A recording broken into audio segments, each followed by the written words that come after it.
Audio 12 मानव प्रगति एवं पर्यावरण। लेखक पंडित श्रीराम शर्मा आचार्य। घ परमाणु शक्ति से खेल पर्यावरण की क्षति। मनुष्य जितना समझदार है उतना ही अदूरदर्शी भी।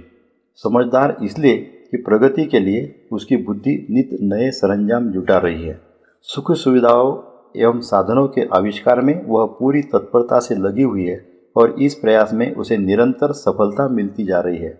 इसके लिए बुद्धि की जितनी प्रशंसा की जाए कम ही होगी। मानवीय बुद्धि का चमत्कार आज चारों ओर बिखरी अनेकानेक उपलब्धियों के रूप में देखा जा सकता है। आदिम पत्थर युग से वर्तमान परमाणु युग में प्रगति क्रम को लापटकने में बुद्धि की प्रखरता एवं तेजस्विता का ही योगदान है तथा उसी का वर्चस्व प्रगति के दर्पण में प्रतिबिंबित होता दिखाई पड़ता है। मनुष्य अदूरदर्शी भी कम नहीं है। अदूरदर्शी इसलिए कि प्रगति की अंधी दौड़ में बुद्धि के बेलगाम घोड़े पर चढ़कर वह सरपट दौड़ता चला जा रहा है। वह कहाँ ले जाकर पटक दे इसका कोई ठिकाना नहीं।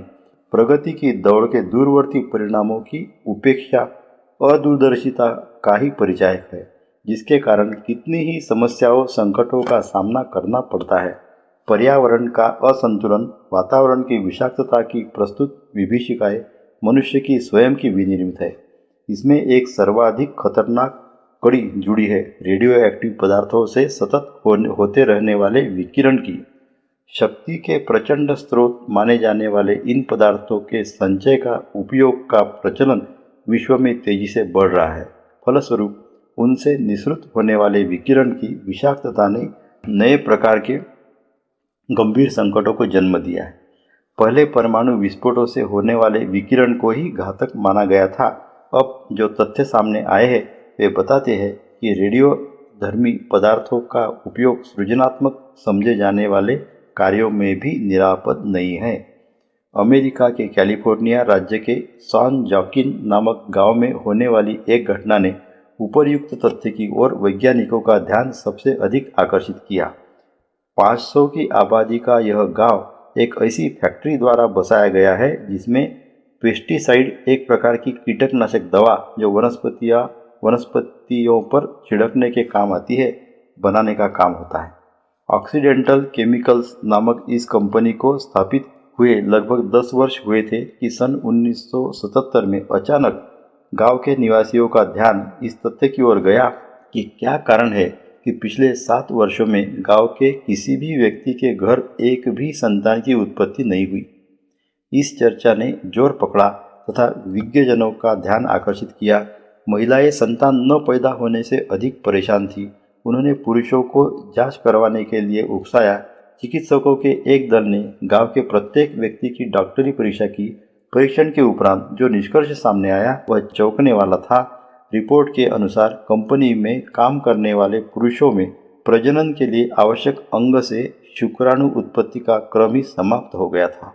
इसका कारण विशेषज्ञों के दूसरे दल ने यह बताया कि पेस्टिसाइड के निर्माण के समय एक विशिष्ट प्रकार के होने वाले विकिरण की विषाक्तता है, जिसके दुष्प्रभाव से स्पर्म का बनना ही बंद हो गया है। Doctor Harold N Garden, medical director of Dow Chemical Corporation America के अनुसार अमेरिका में महिलाओं के गर्भपात तथा गर्भस्राव की घटनाओं में 40% की वृद्धि हुई है। साथ ही विकलांगता की दर तेजी से बढ़ी है। इसका कारण उन्होंने यह बताया कि वातावरण में रेडियो विकिरण का प्रभाव बढ़ता जा रहा है, जिसकी विषाक्तता सबसे अधिक गर्भस्थ शिशुओं को प्रभावित कर रही है।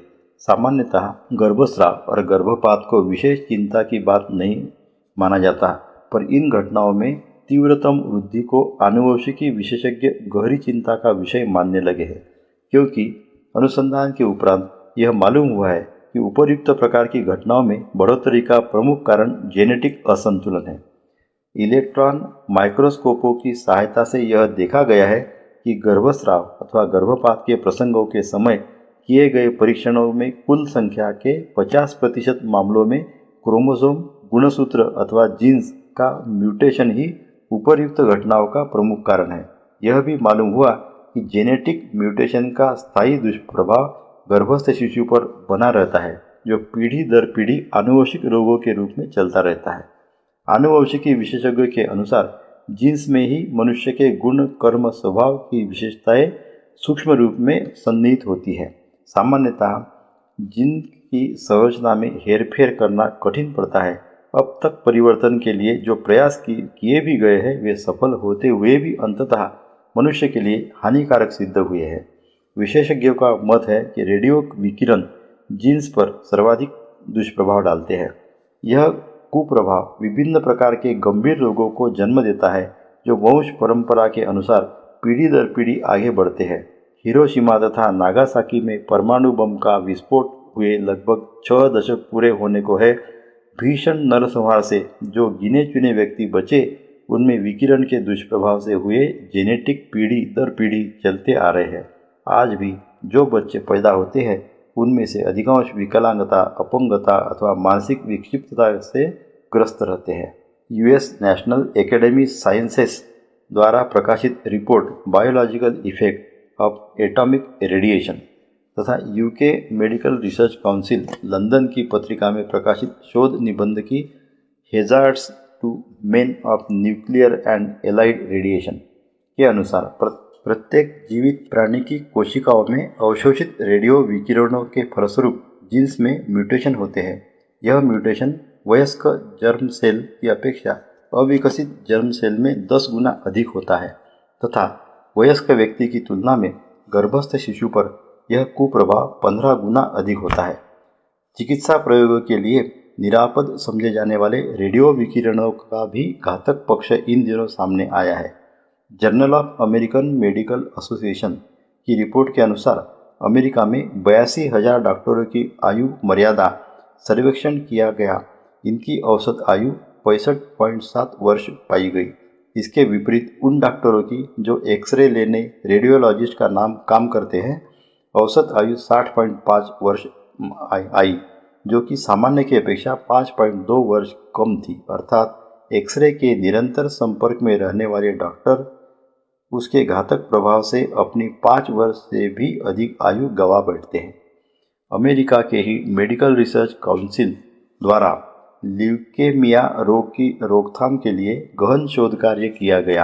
अनुसंधान के दौरान विशेषज्ञों की एक टीम ने 14,000 ऐसे रोगियों का परीक्षण किया जिनको उपचार के लिए एक्सरे की अधिक मात्रा दी गई थी। अध्ययन से पता चला कि सामान्य व्यक्तियों की तुलना में उन व्यक्तियों में ल्यूकेमिया रोग की दर 10% अधिक थी। रिपोर्ट में बताया गया कि चिकित्सा के लिए एक्सरे के प्रयोग से ल्यूकेमिया रोग होने की संभावना बढ़ जाती है। एक अन्य अध्ययन से यह मालूम हुआ कि किसी व्यक्ति को यदि एक्सरे का 170 रोंटगेन विकिरण नापने की इकाई की मात्रा दी जाए तो वह 30 साल की ही आयु में ल्यूकेमिया के कारण मर जाएगा। यदि सारी आबादी को मात्र 30 रोंटगेन से युक्त वातावरण में रखा जाए तो ल्यूकेमिया से मरने वालों की दर दुगुनी हो जाएगी। USAEC द्वारा प्रकाशित एक रिपोर्ट के अनुसार John Hopkin university of public health में बंदरों पर किए गए प्रयोगों से पता चला है कि वर्षों पूर्व स्वस्थ हो गए टाइफाइड के रोगी रेडियो विकिरणों के हल्के संपर्क में आने पर उसके कीटाणुओं के पुनः सक्रिय हो जाने से फिर अस्वस्थ हो जाते हैं। इस निष्कर्ष के आधार पर यह बताया गया कि पूर्वी यूरोप से आकर अमेरिका के बाल्टीमोर प्रदेश में बसे हुए प्रवासियों की 1/3 जनसंख्या जो पूर्वी यूरोप के जीवन काल में एक बार टाइफाइड से ग्रस्त हुई थी, किसी अन्य रोग के लिए रेडियो एक्टिव तत्वों युक्त दवा लेने पर पुनः टाइफाइड से ग्रस्त हो गई। रेडियो सक्रिय तत्वों वाली दवाएं मनुष्य की प्रजनन क्षमता के लिए उत्तरदायी गोनाड्स ग्रंथियों को बुरी तरह प्रभावित करती है। ऊपर्युक्त रिपोर्ट में ही यह बताया गया है कि 1000 या इससे अधिक रोंटगेन इकाई वाली दवाओं से प्रजनन क्षमता के स्थायी रूप से समाप्त होने का भय बराबर बना रहता है। रेडियोथेरापी के अनुसार कैंसर रोग के उपचार में विभिन्न मात्रा के विकिरणों का तुरंत लाभ रोगी पर दिखता है, और वास्तविकता यह है कि यह खतरनाक उपचार अंततः रोगी के लिए घातक सिद्ध होता है। बहुत ही त्वरित गति से संख्या बढ़ाने वाली कैंसर कोशिकाएं शरीर की अन्य कोशिकाओं की अपेक्षा विकिरणों से अधिक प्रभावित होती है। फलतः स्वस्थ कोशिकाओं की तुलना में कैंसर कोशिकाएं अधिक संख्या में मरती है। तुरंत ऐसा लगता है कि उपचार अत्यंत कारगर रहा, पर कुछ ही समय बाद कैंसर कोशिकाएं पुनः बढ़ने लगती है। साथ ही जिन स्वस्थ कोशिकाओं पर विकिरण का प्रभाव पड़ता है, उससे अन्य कितनी ही प्रकार की बीमारियां जन्म देती है। कुल का लेखा जोखा लिया जाए तो स्पष्ट होगा कि रेडियोथेरापी दूरवर्ती परिणामों की दृष्टि से घातक है। Doctor F Novel Jones Los Angeles स्थित यूनिवर्सिटी ऑफ कैलिफोर्निया UCLA में मनोविज्ञानी हैं। उन्होंने लॉस एंजल्स के अंतर्राष्ट्रीय हवाई अड्डे के निकटवर्ती क्षेत्र में 1978 ईस्वी के पूर्व 3 वर्ष के भीतर पैदा हुए 2,15,000 बच्चों का अध्ययन किया। इस सर्वेक्षण में उन्होंने पाया कि वहां रहने वाले प्रति 1000 बच्चों में से 50 विकलांग थे, जबकि अन्य स्थानों पर विकलांगता की दर प्रति 1000 पीछे 7 थी। विकलांगता शारीरिक और मानसिक दोनों ही प्रकार की थी। अप्रत्याशित विकलांगता की दर बढ़ने का कारण मालूम करने के लिए वैज्ञानिकों की एक टोली बुलाई गई। खोजबीन करने पर पता चला कि माइक्रोवेव रेडिएशन विकलांगता बढ़ाने के लिए जिम्मेदार था। लंदन के हीथ्रो एयरपोर्ट तथा जापान के ओसाका एयरपोर्ट के समीपवर्ती क्षेत्र में पैदा होने वाले बच्चों पर भी इसी प्रकार का दुष्प्रभाव देखा गया। एक अन्य सर्वेक्षण में यह पाया गया कि यूरेनियम खदानों में काम करने वाले व्यक्तियों में फेफड़ों का कैंसर अधिक होता है। अन्य खदानों में काम करने वालों की अपेक्षा कैंसर का रोग यूरेनियम खदान में काम करने वालों को 50% अधिक होता है। रेडियोधर्मी पदार्थों के विकिरण से होने वाले ये ऐसे संकट है जिनकी ओर सामान्य व्यक्ति का ध्यान भी नहीं जाता। परमाणु परीक्षणों से फैलने वाले अदृश्य विषाक्त विकिरण की हानियों की चर्चा कुछ वर्षों से सर्वत्र हो रही है। प्रगतिशीलता की अंधी दौड़ में यदि तात्कालिक लाभों को ही प्रमुख माना जाता रहा, दूरवर्ती परिणामों की उपेक्षा होती रही, तो वह दिन दूर नहीं जब मनुष्य की अपनी ही वैज्ञानिक उपलब्धियां भस्मासुर की भांति उसे भस्मीभूत करने के लिए चढ़ दौड़ेगी। समय रहते ही विवेक का अवलंबन लेकर नीति निर्धारण कर लिया जाए, यही श्रेयस्कर है।